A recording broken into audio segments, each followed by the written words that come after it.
I'm going in. This is the start of how it all ends. They used to shout my name, now they whisper it. I'm speeding up, and this is the red, orange, yellow flicker beat sparking up my heart. We're at the start, the colors disappear. And welcome to my review of The Hunger Games Mockingjay Part 1. So, I have finally made it to, well, at the moment the most recent Hunger Games film, soon to be Mockingjay Part 2, which is out next week. But yeah, well, no, sorry, this week, end of this week. So yeah, here we are with The Hunger Games Mockingjay Part 1. And, you know, this is based off the first half of the third and final book of the trilogy, Mockingjay. So, The Hunger Games Mockingjay Part 1, the story takes place directly after the events of Catching Fire, and Katniss Everdeen is brought to District 13, which is this kind of underground, secluded district, which nobody knows about. It's been there for a while. It's kind of like this secret district. And Plutarch and the president want to, start the rebellion against the capital. Given how they were, completely inspired and electrified by Katniss's fire of the arrow when she destroyed the games. She pretty much, well, killed off the games, really. Yeah, so they basically go around shooting propaganda videos with Katniss as the face of their rebellion, known as the Mockingjay. Meanwhile, on the other side of the coin, President Coin, in the capital, President Snow and his gang are using Peter to as their propaganda piece. So it's kind of like a media war going on, and the people who are working in District 13 underground are, Katniss goes to see some other districts, and she's dealing with a lot of post-traumatic stress after the games, and yeah, there's more tension with the love story, and it's really just kind of building up to the the big finale, which is the next film. So Mockingjay Part 1. Now, it seems the generic thing to do now, to basically take one book and split it into multiple films for the final installment of a franchise. Well, in The Hobbit's case, it was a prequel. Mockingjay Part 1 is actually surprisingly good for what it is. It's very good. It's very different, but that's what I like about it. I mean, first of all, the plot is just brilliant. I mean, it continues after the first two, but it's not repetitive in any way. It's very refreshing, which is what I like about it. It has this kind of political undertone to it. I mean, young audiences, this isn't for young audiences, partly because of the darkness and the brutality of it, but they just won't get the political undertones, which are, displayed brilliantly here, on both sides of the coin. I mean, it's really interesting seeing how they use propaganda as a weapon. Both sides, both the capital and District 13, use propaganda as a weapon to kind of, it's that kind of tension, because they're both, Katniss and Peter are both being used as tools for this kind of rebellion, essentially. So it's quite an intense thing to watch, and it's quite difficult for Katniss to see Peter in this, see what they do to him. I mean, you got other returning characters as well.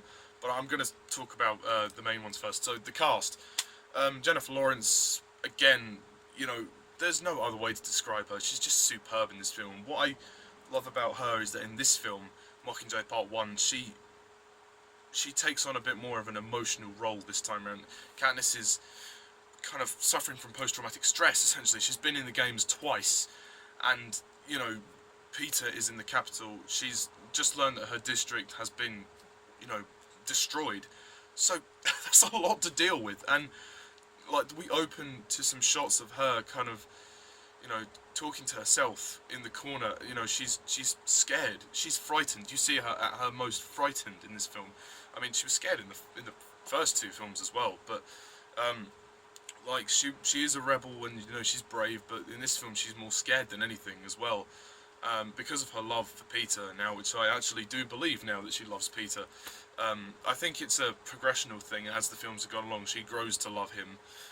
Peter's always had a crush on her, and obviously that causes tension for Gale, because Gale is in love with Katniss. I mean, you know, that whole element, the love triangle thing, it's not anything major. It's my biggest bugbear of the series, is that that's the weak link of the story.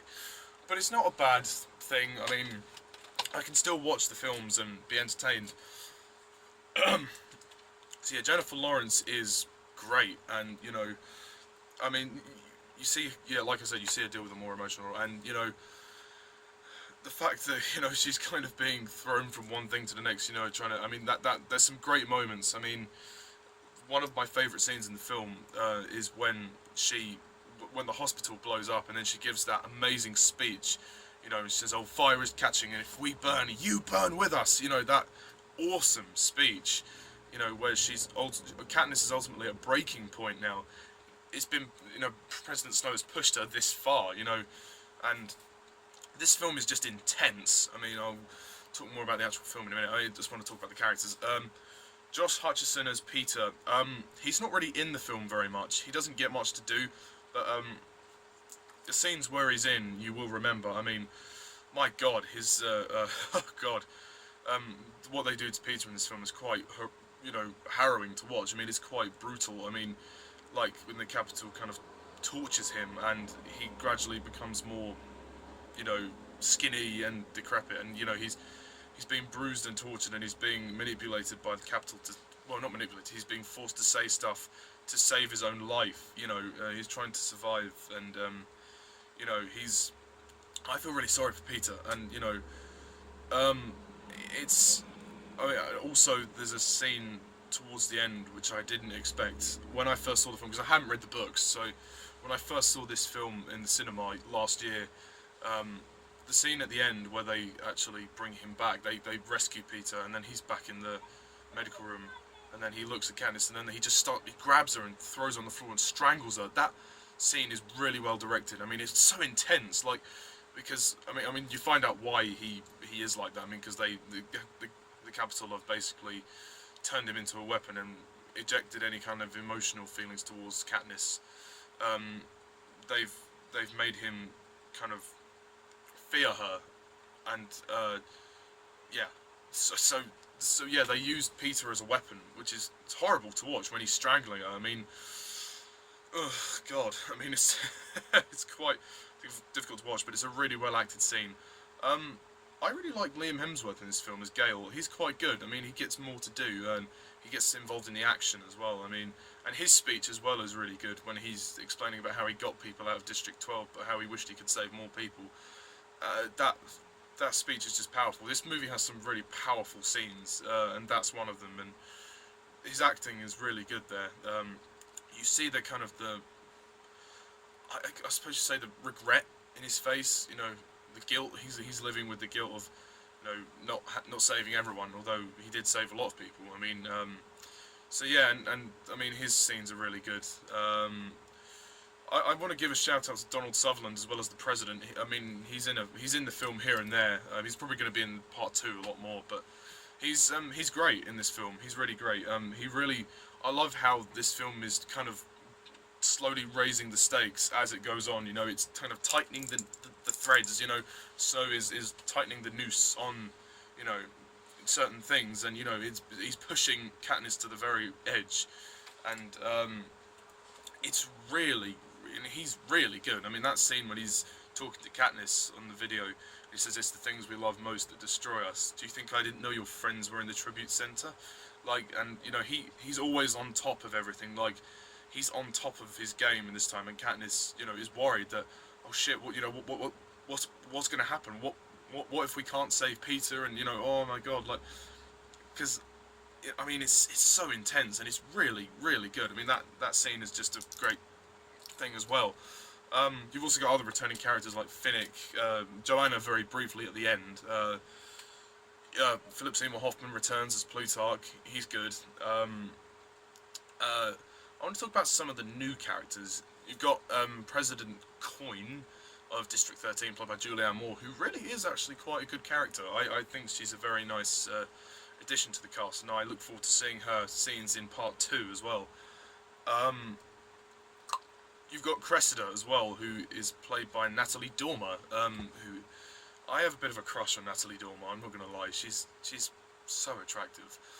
And she looks like somebody I know, actually, but prettier. No offence to that person.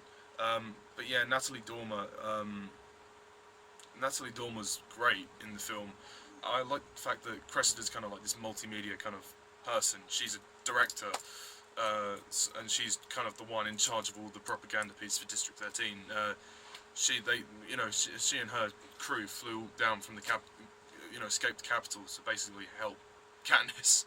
So, loyalty doesn't even quite cover that. I mean, and I really like Natalie Dormer's performance. She's good. I hope that she gets a lot to do in Part 2 as well, and the hairstyle as well. That's really cool. I think that's all the main characters that I wanted to talk about. You got Jeffrey Wright as well, who returns as Beatty, he's disabled in this film. He can't really walk, but yeah, he's the one that kind of deals with all the tech stuff, so that's good. I mean, Haymitch returns as well. Woody Harrelson's good. Effie's in this film as well, played by Elizabeth Banks. It's noticeable, actually, her look has changed significantly. Apparently she's not in the Mockingjay book, or at least not very much. So, as far as I know, so I suppose it was nice for the fans to have Effie in this film, and I think her, it's nice to see Effie in this film because it shows that she is on Katniss's side, and the fact that she does go to District 13 is that she is on Katniss's side, and she would gracefully stand up against the Capitol, even though she once lived there.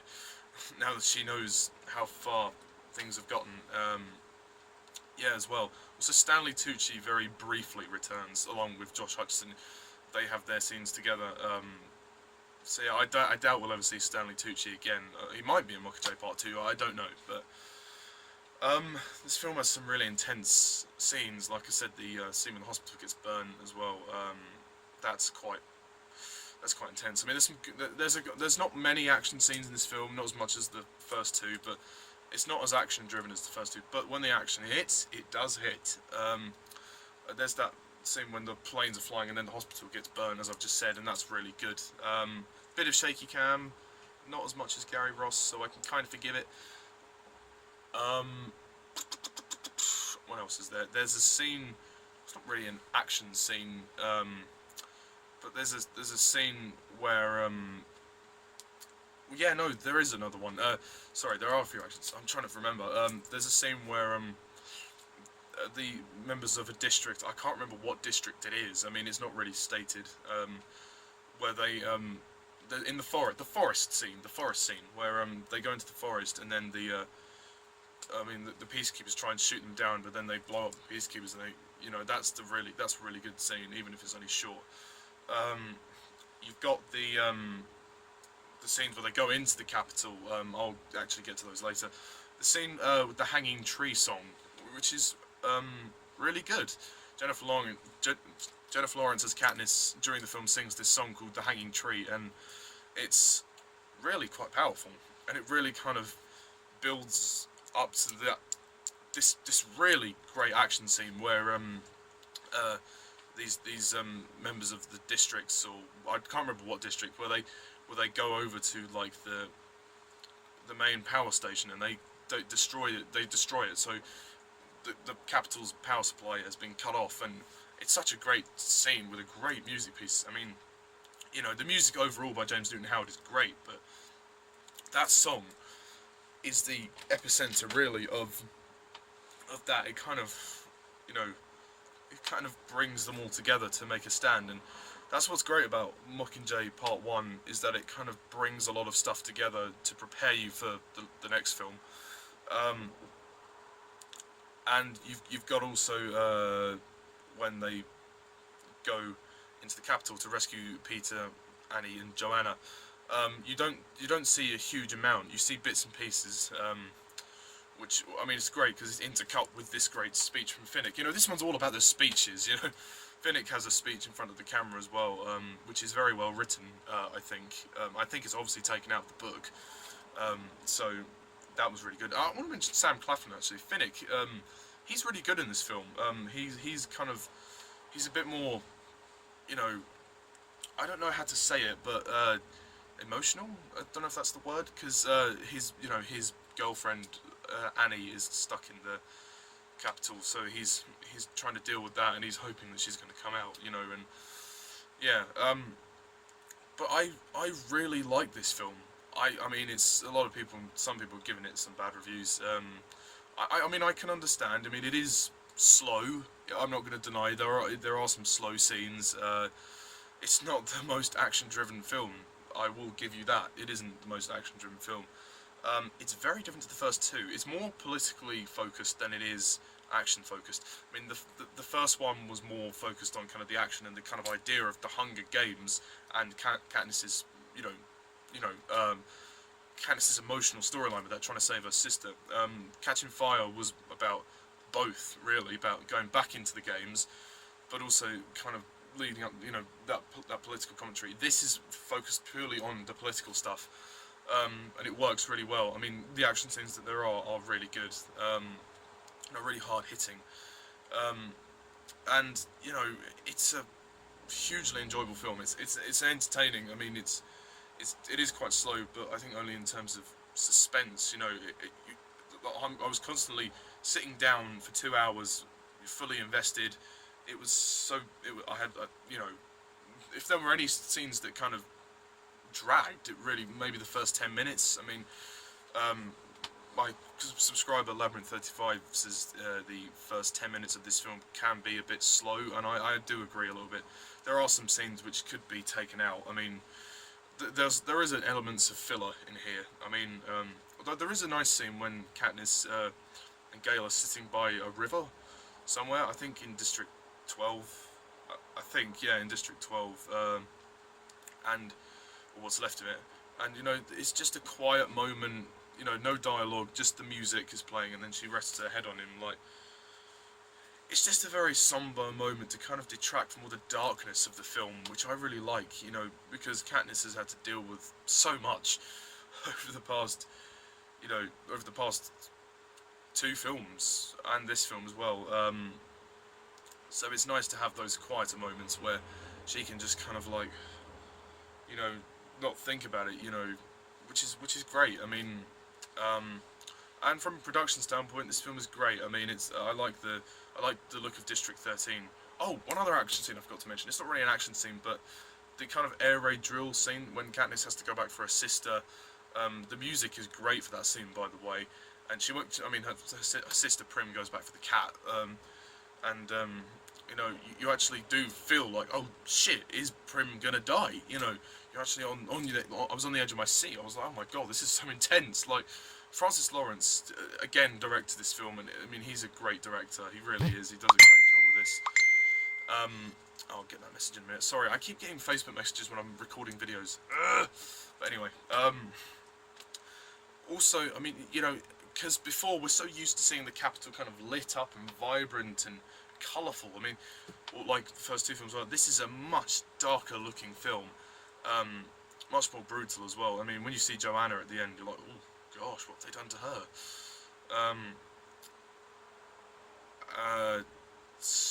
Yeah. So when they go into the capital, it's very dark and like brooding. I mean, obviously because the power was cut off, but also just because it's which it does reflect the tone of the film, which I really like. it only enhances the kind of the mood of the scene that much more.